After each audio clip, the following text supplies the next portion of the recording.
खुशी के हजार उपवन हमारी राहों में, हमारी राहों में। खिले खुशी के हजार उपवन हमारी राहों में, हमारी राहों में।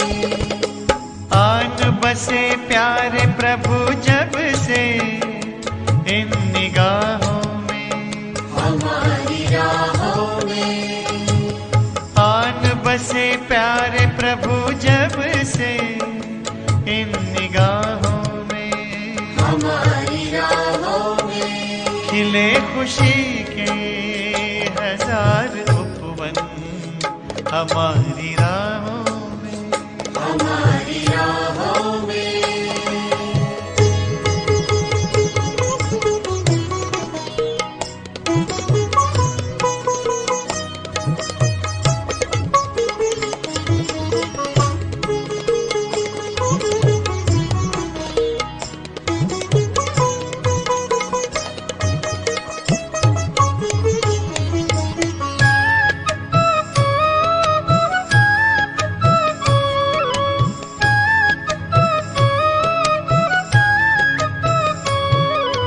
बहुत पुराना नाता अपना फिर भी लगता नया नया, बहुत पुराना नाता अपना फिर भी लगता नया नया। ऐ रूहानी जादूगर तो हमें बता दे किया है क्या, ऐ रूहानी जादूगर तो हमें बता दे किया है क्या।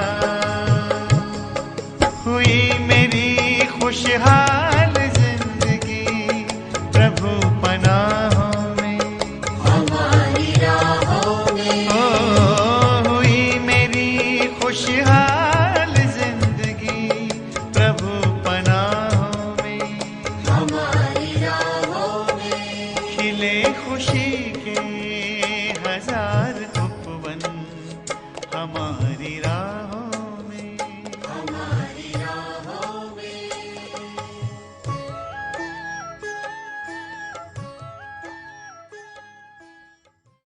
ओम शांति। Good morning. 19 जुलाई 2022 प्रातः मुरली।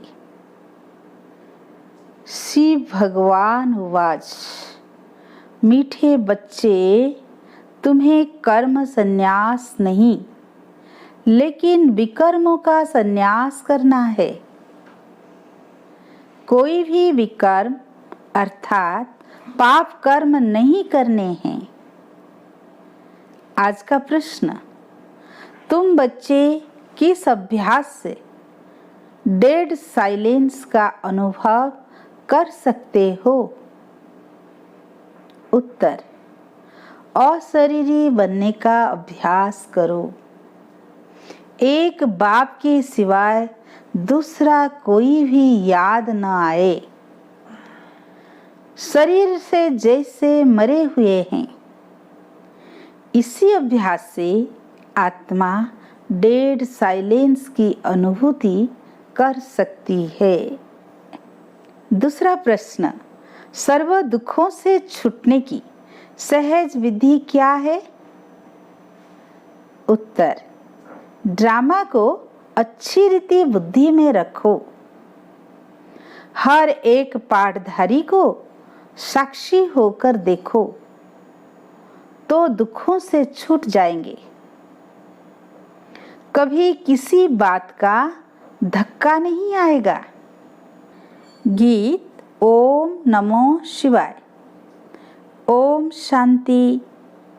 यह जो गीत में अक्षर निकलते हैं, शिवाय नमः, यह भक्ति के वचन है। हे शिव बाबा, आपको हम नमस्कार करते हैं, परंतु भगत लोग जानते ही नहीं कि शिव बाबा कौन है। कोई एक भी शिव का भगत शिव को नहीं जानते हैं। शिव बाबा बिल्कुल साधारण अक्षर है, तो शिवाय नमः कहना यह भी भक्ति का अंश है। अब तुमको क्या कहना है? तुम कभी ऐसे नहीं कहेंगे कि शिवाय नमः कहो। वास्तव में कहने की भी दरकार नहीं रहती। बच्चों को घड़ी घड़ी नहीं कहा जाता कि बाप को याद करो, वो तो छोटे बच्चों को सिखलाया जाता है, वह अल्फबेट पढ़ाया जाता है।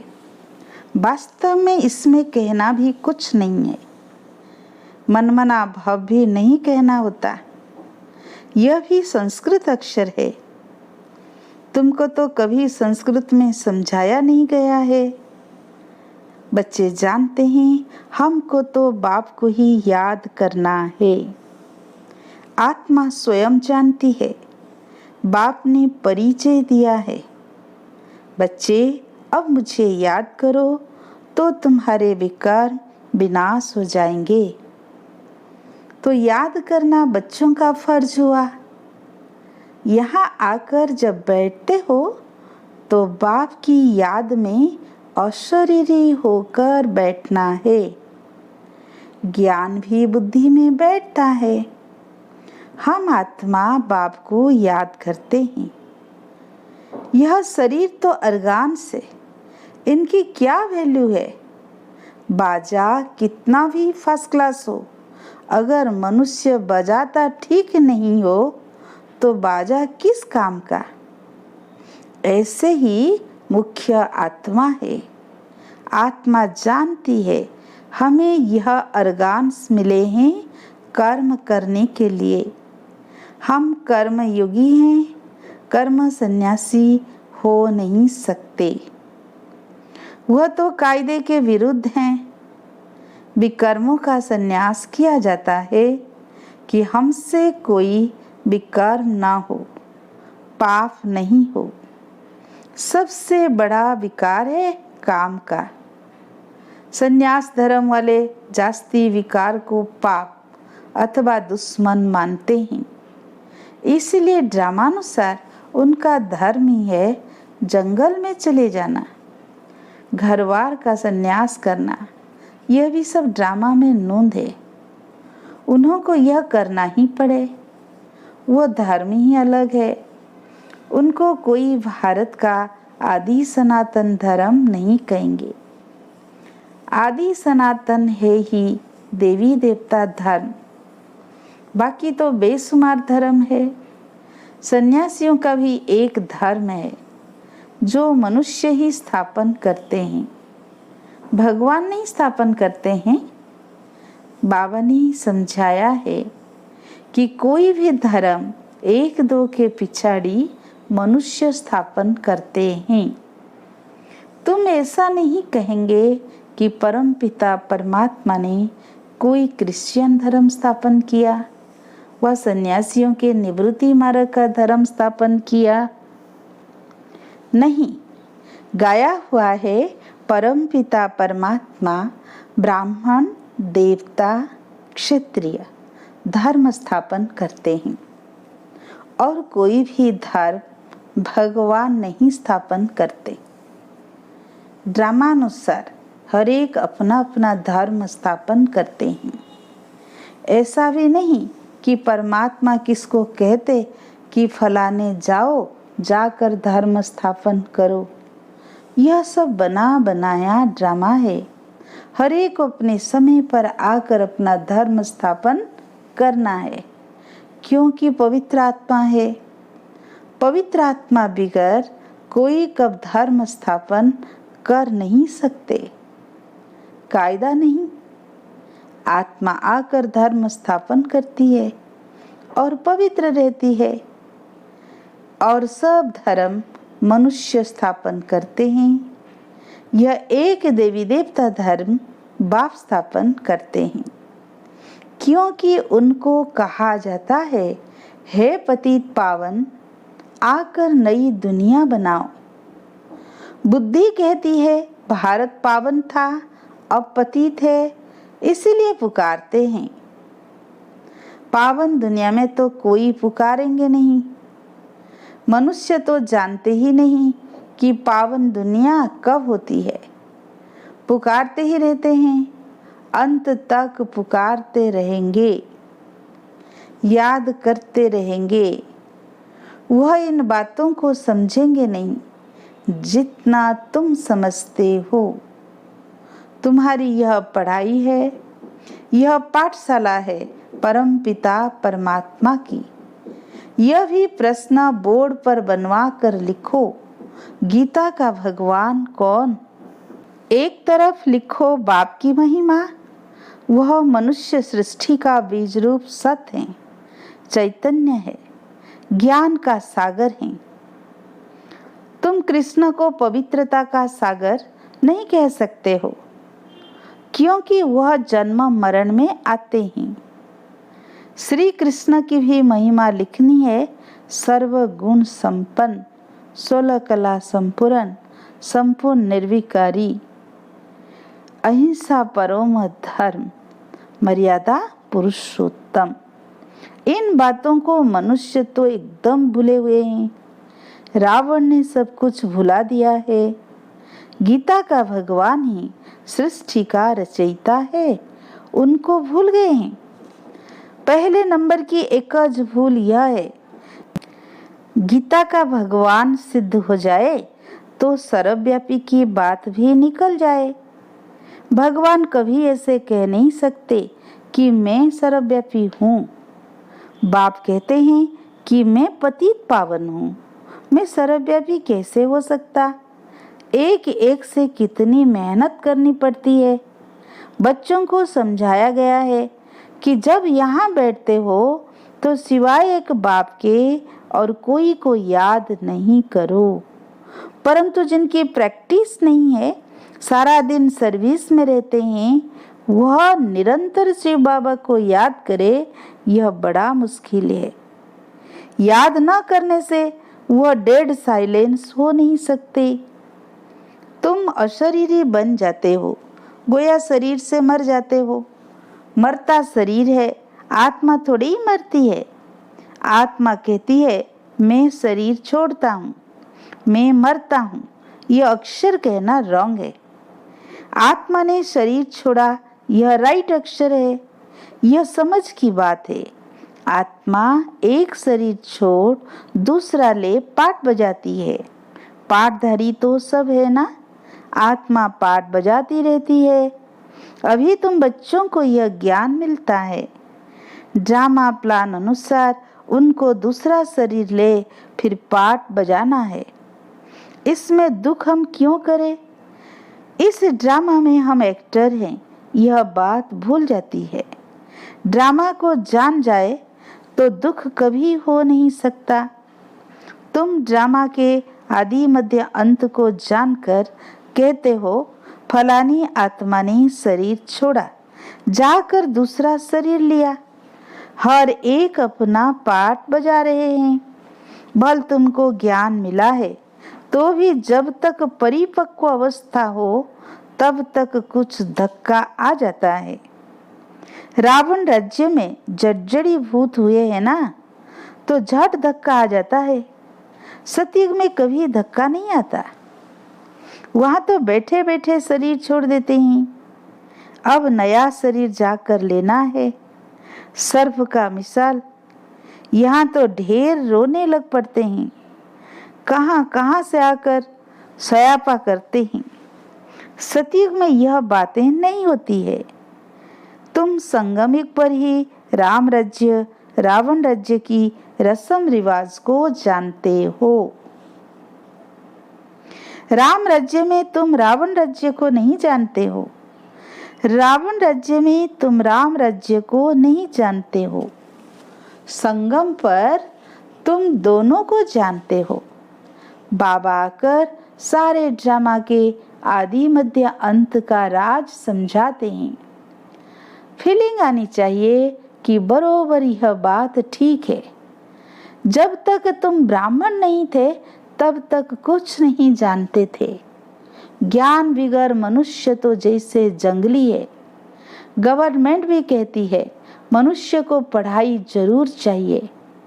गावड़े वाले पढ़ते नहीं है, अपनी खेती बाड़ी में ही लगे रहते हैं, तो बाहर वाले कहते हैं यह तो जंगली है। हमको तो अब बाप बैठ पढ़ाते हैं, हम गार्डन के फूल बनते हैं, वह है जंगल के कांटे। तुमको मालूम पड़ा है तब समझ सकते हो। दुनिया में ऊंच से ऊंच गुरु को माना जाता है, क्योंकि समझते हैं कि वह सद्गति करते हैं। परंतु बाप ने समझाया है यह तो भक्ति में फंसाते हैं। भक्ति की धुन में बैठते हैं तो झूमते रहते हैं।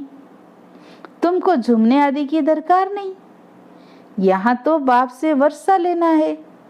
बच्चा बड़ा होता है, समझ जाता है बाप से हमको वर्षा मिलना है। छोटे बच्चे के अर्गान से छोटे हैं। तुम तो समझ सकते हो हमको अपना जीवन कैसा ऊंच बनाना है। बरोबर भारत हीरे जैसा था। गीता में अगर परमपिता परमात्मा का नाम होता तो सब कुछ समझ जाते। परमपिता परमात्मा ही सर्व का सद्गति दाता है। उनकी शिव जयंती भी भारत में ही मनाते हैं। वास्तव में भारत तो सबसे बड़ा तीर्थ है। सबकी सद्गति करने वाला जो बाप है उनका जन्म यहाँ भारत में होता है। अभी तुमको पता पड़ा है बाप कैसे भारत देश में आते हैं। अब कौन सा तीर्थ स्थान ऊंच मानेंगे? जरूर भारत को ही मानना पड़े। शिव के मंदिर तो जहाँ तहाँ है। सब धर्म वाले जहाँ भी शिव का मंदिर देखेंगे तो जाकर शिव बाबा पर हार चढ़ाएंगे। अगर जान जाए कि शिव बाबा ही है जिसने हम सब की सद्गति की है तो भटकना छूट जाए। भारत को ही अविनाशी सचखंड कहते हैं। भारत कभी विनाश नहीं होता है, यह भी तुम जानते हो। भारत में जब देवी देवता धर्म था तो और धर्म वाले वह खंड नहीं थे। तुम बच्चे जानते हो बाप अभी यहाँ फैमिली सहित बैठा है। यह ईश्वरीय फैमिली है और वह है आसुरी फैमिली। तुम्हारे में भी कोई कोई है जो अच्छी तरह समझते हैं, शुद्ध अहंकार में रहते हैं। देह अभिमान है अशुद्ध अहंकार। देवताओं के चेहरे पर कितना हर्षितपना रहता है। तुम्हारा शुद्ध अहंकार गुप्त है। आत्मा को बहुत खुशी होती है। ओहो, कल्प बाद फिर से बाबा मिला है। हमको राज्य भाग्य का वर्षा देने के लायक बना रहे हैं। बड़ी खुशी रहनी चाहिए। तुम्हारे अगेंस्ट बहुत हैं। तुम्हारी एक बात है, ईश्वर सर्वव्यापी नहीं है, और दूसरा गीता का भगवान कृष्ण नहीं है। यह है मुख्य दो भूलें।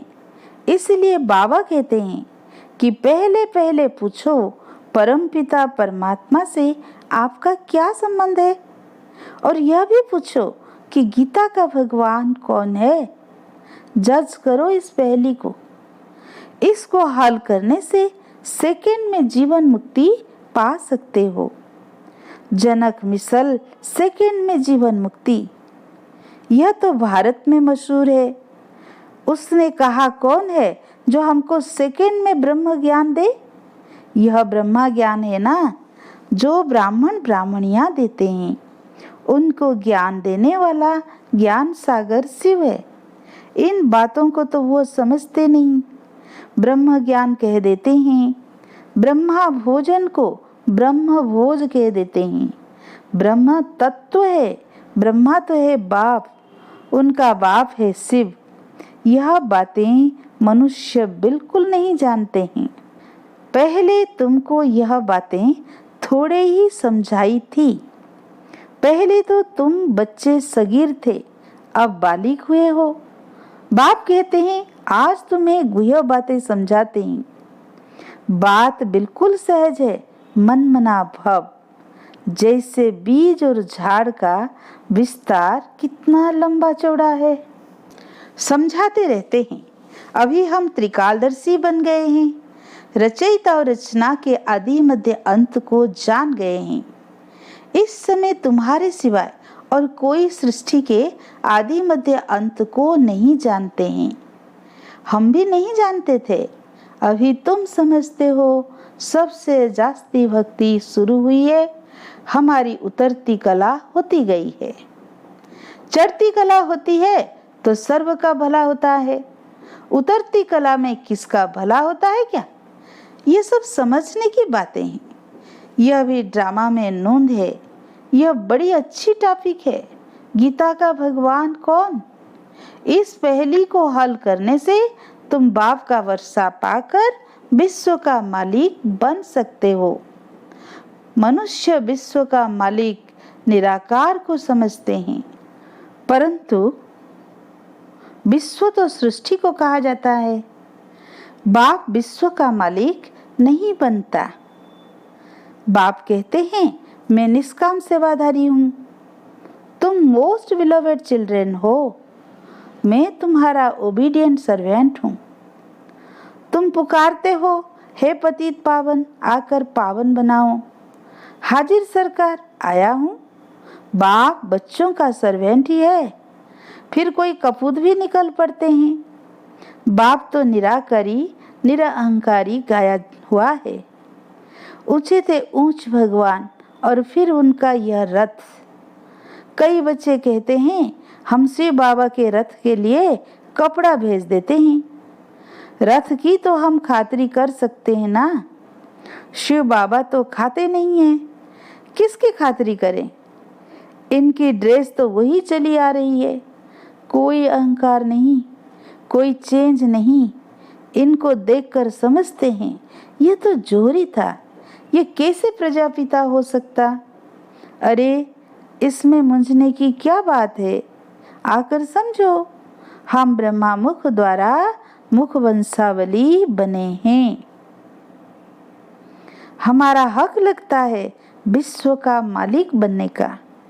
अच्छा, मीठे मीठे सिकीलधे बच्चों प्रति माता पिता बाप दादा का याद प्यार और गुड मॉर्निंग।